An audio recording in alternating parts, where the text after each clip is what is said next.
Welcome to another episode of The Brand Called You, a podcast and podcast show that brings you leadership lessons, knowledge, experience, and wisdom from thousands of successful individuals from around the world. I am your host, Ashutosh Garg, and today I am honored to welcome a very, very well-known and accomplished academician from Georgia, USA, Professor Ramesh Rao. Professor Rao, welcome to the show. Thank you for inviting me. Professor Rao is a professor in the Department of Communications at the Columbus State University. He's an author of several books. His latest one is Communicating Across Boundaries, the Indian Way, and we'll talk about the book. He's also the chief editor of the online portal, India Facts. So, Professor Rao, when I was reading about you, I was amazed about your own journey from banking to being a journalist in Bhopal to academics. Tell me about your journey. One quick correction. I was not a journalist in Bhopal, but I was a copy editor for The Hindu in Chennai. Okay. And that was 1984 when the Bhopal gas tragedy happened. Okay. And when the Prime Minister Indira Gandhi was assassinated. I was a novice copy editor who was put in charge of the international page on the day Indira Gandhi was assassinated, because all the senior editors were busy working on the big news. Wow. Yes. Okay. Yes. Okay. Wonderful. So, yeah, in terms of my journey, and this is something that I tell my students, of course, American students these days don't read much, but I tell them about the famous author James Joyce and his even more famous book, Ulysses, which very few people have read because it is a difficult book to read. Correct. But about at the end of the book, he talks about Mr. Bloom, who says, the long road taken is the short way home. Well said. That has kind of intrigued me. And in some ways, I think kind of characterizes my journey.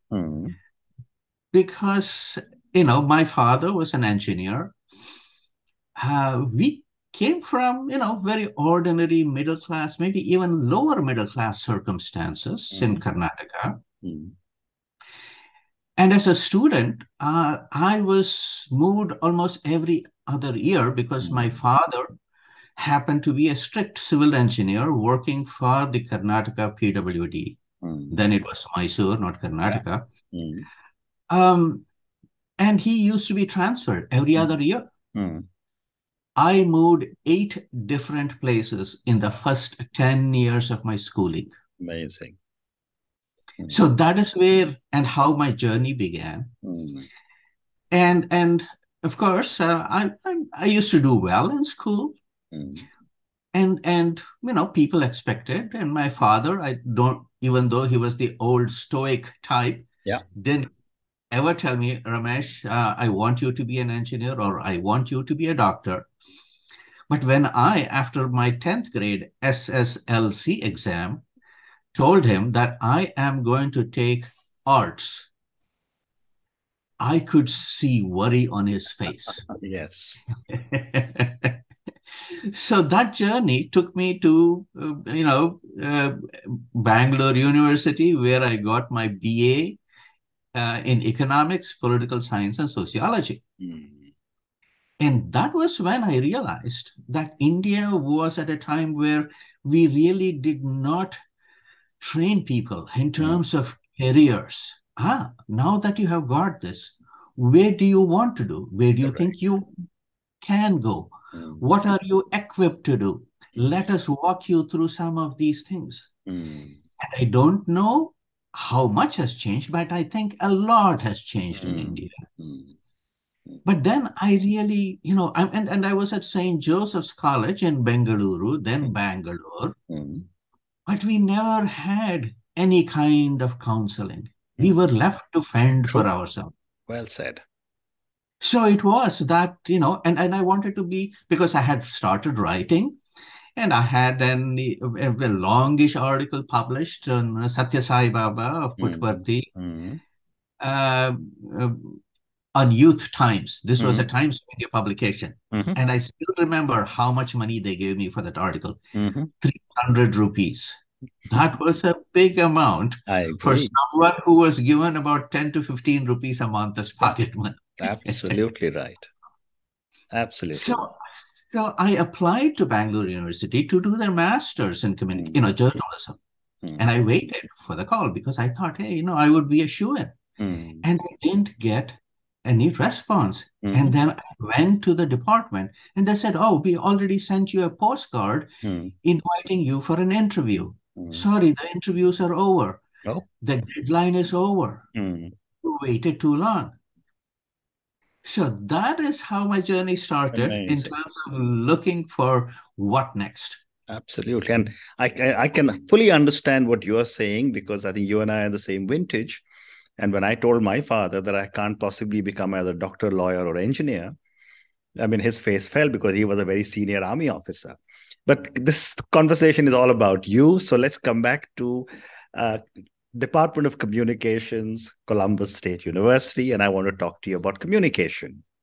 Let me start by asking you, how do you define what is effective communication? It is like asking that question, what is time? Absolutely right. And who else should I ask except a professor of communication? But this is also the paradox. Just because we teach communication, we are not necessarily good communicators. Not everyone understands that. Yeah. Knowing theory, knowing examples does not make one a good communicator. Correct. And like anything else in life, practicing communication, following some clear principles will make one an effective communicator. And this is what I have been telling my students for the last 30 plus years in their public speaking classes. I won't make you a great speaker, but I will try to make you a good communicator. So in terms of communication, what makes for good communication? Like what makes for a good musician, what makes for a good scientist, what makes for a good engineer, it is that kind of discipline, that attention, that care for choosing words, that ability to read non-verbals, because communication is not all verbal. In fact, there is more non-verbal communication than verbal communication. Well said. How we look at the other's face, into the other's eyes. Those are things that need to be practiced, and one has to be made aware of it. Some are born with those gifts. Correct. And I use that word clearly because we are born with the different kinds of talents. Correct. But that does not mean that we cannot improve upon some things that we have not been given enough of. Well said. And what, in your view, are some of the basic errors people make in communication, or what are some of the challenges people face while communicating? Yeah, I think this is a cliche. There is, as you have said, there is so much out there these days, kind of business school platitudes. Correct. We hear so much about effective communication. But some things that we don't tend to pay attention to is that we cannot not communicate. Correct. Just our silence, our looks, the way we dress, the way we look at the other is all communication. So we cannot not communicate, and therefore we better pay attention to ourselves. Not to become deer in the headlights of life, but to be aware. And I think as we become more aware, as we practice more, but the errors are that more communication is not always good communication. Absolutely. And that is something also based on the view sometimes, because again, in our times, there is just so much of this pop culture, pop psychology stuff that young people are pummeled with. Do this, do that. This is how you get gaslighted. This is what is toxic. This is what, again, that is a lot of unnecessary, you know, lessons, if one would call it, or directions about communication. But the other error is that, going back to our epics, they say, once the word leaves your lips, you cannot take it back. Correct. And that is something that, as young people, we get sometimes carried away. We think we are being clever. We think, suddenly some joystick gets out of hand and not knowing when to stop. And I recall this as an experience as a graduate student. I was at Manasa Gangotri, the University of Mysore, for a year between the end of my graduation from Bangalore University and my working at State Bank of Mysore. And one day, I began to jostle a friend of mine, and it got out of hand. I thought I was being clever. At some point, and he was good enough, he was really smart, he put me down with, I can't recall the words that he used. That made me realize, that shaped me into saying, oh, you thought you were clever. And therefore, choice of words. Not that humor is unacceptable.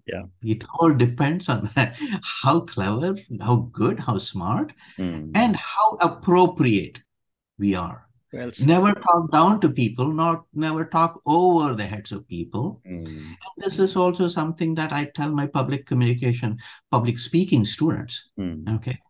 We either tend to underestimate our audience, or we think they know more about something simply because I have some knowledge of it. Very interesting. So to understand one's audience is very important. To understand our non-verbal communication is very important. How we dress, how we talk, all of those things can be changed. One need not be very, very rich to dress cleanly, crisply, and to look, fresh and energetic. That does not come with wealth. Absolutely. Of course, those things can help. But simple things, if we are aware of, that is what makes for good communication. And those are the kinds of errors that people make. Well said. Well said. My next question to you is on culture. Different cultures communicate differently. You and I are people of Indian origin, and one of the things I've always seen with Indians is that we don't like to talk too much about what we are doing, because the general thing is, let my work speak for itself. I wanted to ask you, how does culture impact communication? Yet another vast field. Absolutely. And I think so many in our business schools, the Indian Institutes of Management, the Indian School of Management, others read a lot about Hofstede's cultural dimensions. It has almost become, almost a kind of a new Bible in terms of intercultural communication, cross-cultural communication, international communication, because over the last 30 years, India has exported a lot of its talent. Correct. Indians work with people around the world. So there is a lot of focus on that. And the lessons about culture and cross-cultural communication, intercultural communication, international communication, there are differences between each one of those. Tends to focus on these things about masculinity, femininity, power distance. The Hofstadter 6 dimensions. People are trained to kind of look at that, and I think they are semi-useful. But you pointed out certain kinds of cultural traits. In the US, every child is asked to toot its own horn. You got to speak up for yourself. Yeah. Right. And that kind of assertiveness, sometimes bordering on the aggressive. Correct. Whereas if you go to Japan, their talk comes across, if they talk, as almost diffident, self-effacing. Correct. Okay. And this is an interesting kind of a metaphor people have used about the American style of communication. It is like a tennis match, back and forth, and you want to, win that rally. Whereas the Japanese style of communication, they compare it to bowling. One person takes a turn, the ball comes back, he or she rolls the ball back again, and then sits down. The other person takes. Well said. That kind of turn taking. But I've also noticed this about Indian communication. While we are diffident sometimes to talk about ourselves, we don't want to kind of come across as immodest and so on. We also tend to talk over each other. There is a lack of discipline that I have noticed. Correct. And so I compare Indian communication to wrestling. We are all over each other. Yes. Yes. It's simple, because when I go home, visit, someone will ask, "Oh, tell me about your book." And I open my mouth and they already have opinions about communication or something else. And so that is something that I think our young people should be made aware of to become better listeners. And this trait of mine carried over for so long that I had my colleagues sometimes kind of raise their eyebrows saying, does Ramesh get it? I want to finish talking. Well said. Well said. And that's an amazing trait you've identified, and it is so true. But I'm now going to move to your book, the one that you just written, Communicating Across Boundaries, the Indian Way. Before I ask you about the book, I'm assuming it's available on Amazon. Yes, it is. So I'm going to ask all our viewers and listeners to go and check out Professor Ramesh Rao's book, Communicating Across Boundaries, the Indian Way. I'm going to check it out myself. So now tell me about your book and what was your hypothesis? This is very simple. And by the way, this is not just my book. I have co-authored it with Avinash Thombre of the University of Arkansas at Little Rock. Okay. But I, took the lead in terms of proposing this idea because, most of the work on intercultural communication has come from the West, mostly from the US. It started with, Edward Hall being hired by the State Department in the 1940s, early 50s to train the American diplomats to deal with diplomats of the newly independent nations around the world. Because they were so used to the colonized world that the newly independent nations were, now had their own people. And they had different ways of communicating. So Edward Hall, as an anthropologist who had worked with Native Americans, was hired. And there was a whole slew of work then emerging out of, again, American industry, establishing its, footprint across the world and so on. So most of the understanding, study of the other, as usual, happened now from the US, but also from Western Europe. And we said, look, but India is such a diverse country. We have lived with so many differences, religious differences, jati differences, language differences. To this day, when I tell my students, okay, how many languages do you think Indians have, in terms of official languages? they're clueless. Mm. When I tell them 22, they're what? And I said, I grew up learning 3 languages. So we have all of those differences. Yeah. How have we managed to deal with each other? How have we managed to deal with conflict? We cannot resolve conflict. We can manage conflict. Yeah. Because otherwise, all of the kinds of fears that people had about India falling apart and all of those things, India has been one of the most, strongest democracies in the world. Correct. Not just in the South Asian region, but in all of the emergent post-colonial world, India has been the most stable democracy, and it is the largest democracy in the world. So how are we doing it? So this book is about that.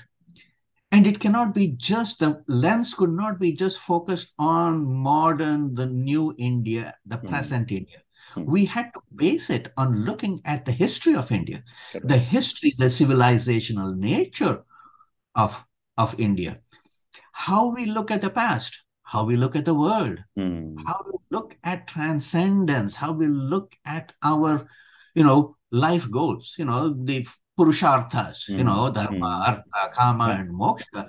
How does that shape Indians? If we don't understand that, then simply using modern business language to understand India, gloss over using Hofstede's dimensions, makes some sense, but not all sense.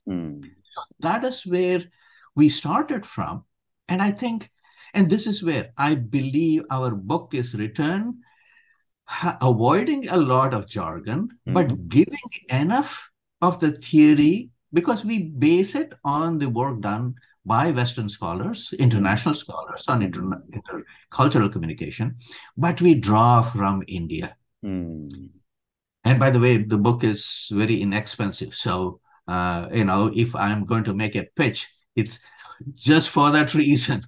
But then I also believe that we have used language. We are kind of paid attention. We are self-aware about the needs of the Indian audience. And this is meant for the Indian college student or even the Indian high school student and the Indian business student to understand the ambit, the parameters of Indian communication arena. So how do we deal with intercultural communication within the country rather than talking to the other, outside the world? Because if we understand ourselves well, I think we can communicate with others much better. Wonderful. Wonderful.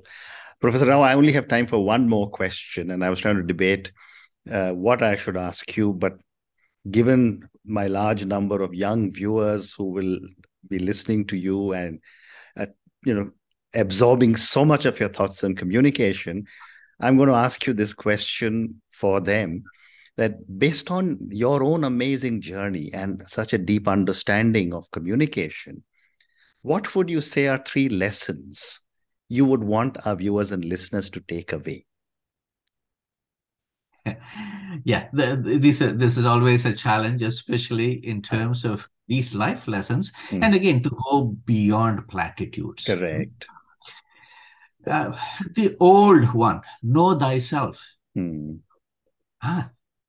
is again, it is used glibly, but if a student were to sit down and say, who am I? What do I want in life? Yeah.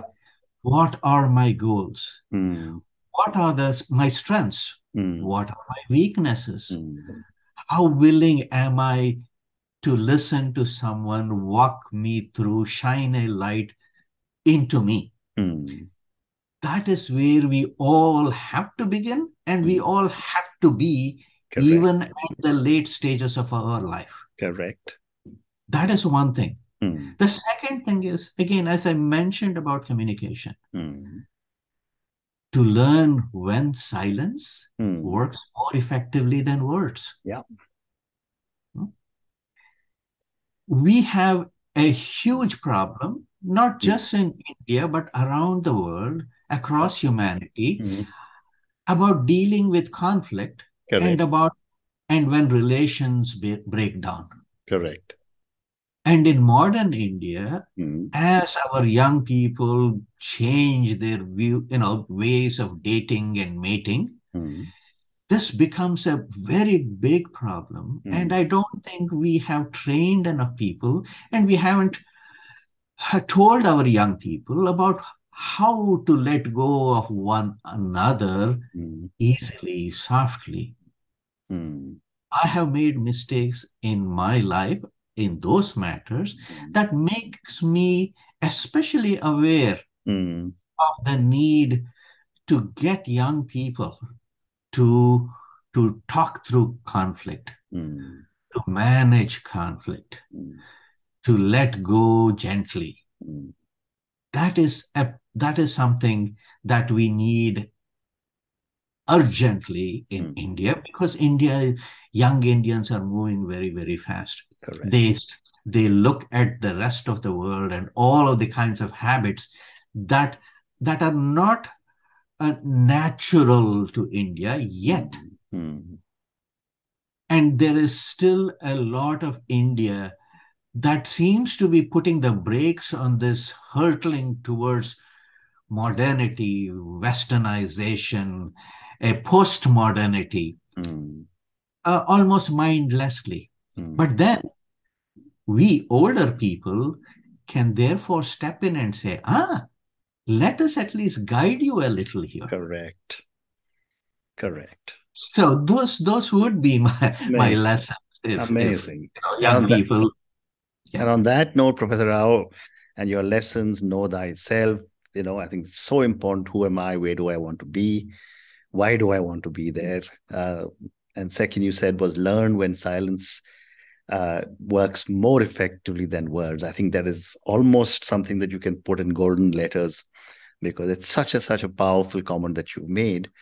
Thank you so much for speaking to me about your own amazing journey. Thank you for talking to me about so many different aspects of communication. I mean, I think I've learned some really new things from you today as you spoke about communication. Thank you also for speaking to me about your new book, Communicating Across Boundaries, The Indian Way. Thank you for speaking to me, and good luck. Thank you, Mr. Gaur, for this invitation. I enjoyed this conversation. Thank you.